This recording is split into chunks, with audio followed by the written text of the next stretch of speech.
Hey guys, what's up? It's me, Stefano from STC Canada, and I'm going to teach you how to wire up a light today. Let's go.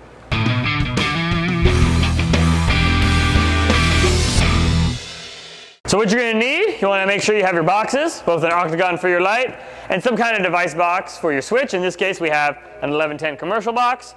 So you're going to need your wire, whether that's 14-2, BX, whatever it may be. You just got to make sure it has 2 wires in it and 1 more for grounding.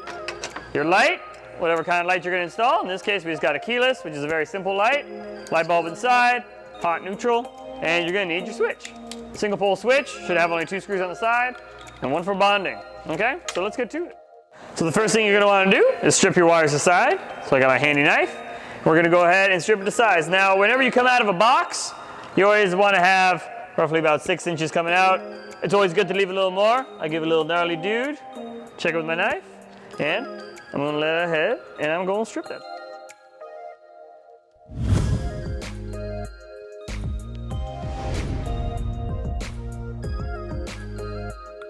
Now remember, whenever you insert into any kind of metal box, you have to provide some kind of connector. You're not allowed to just run any kind of Romex into a metal box. It has to have some kind of protection.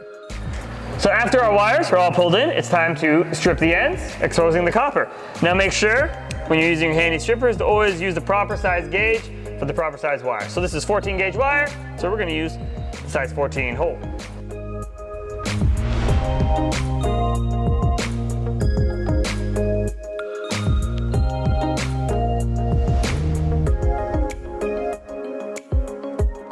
So our next step, we want to make sure that all our grounding conductors provide a safe path for our electricity to flow back in case something goes wrong, which it probably won't. So we're going to take all our grounds and make sure you go clockwise around that grounding screw. And we're going to tighten it up.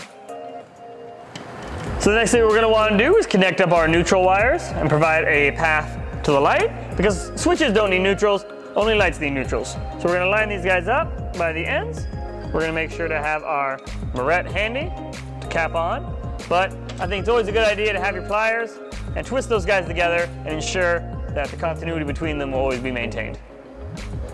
So if this is a brand new circuit and you have to connect it in your panel, always remember your bare ground wire goes to your grounding lugs, your neutral wire goes to your neutral bar, and your hot wire, or the black wire in this case, is the one that's going to be going directly onto our breaker. So just want to make sure everything is in its proper place. And then we're going to tighten up those lugs and we'll be ready to go over to the switch side.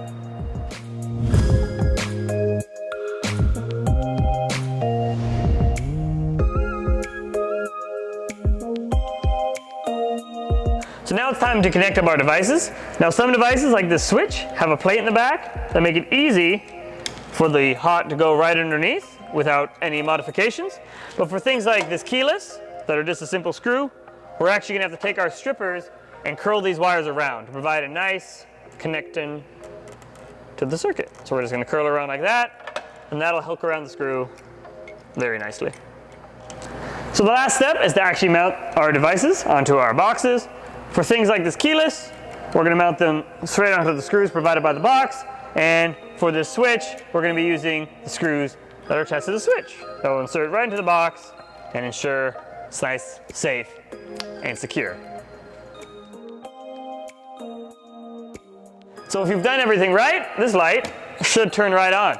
And if you want to turn on to in your career path, come visit us at skilltradescollege.ca, or maybe you're just interested in the trades in general. Either way, trades are a great place to be, and I hope to hear from you soon. Take care, guys.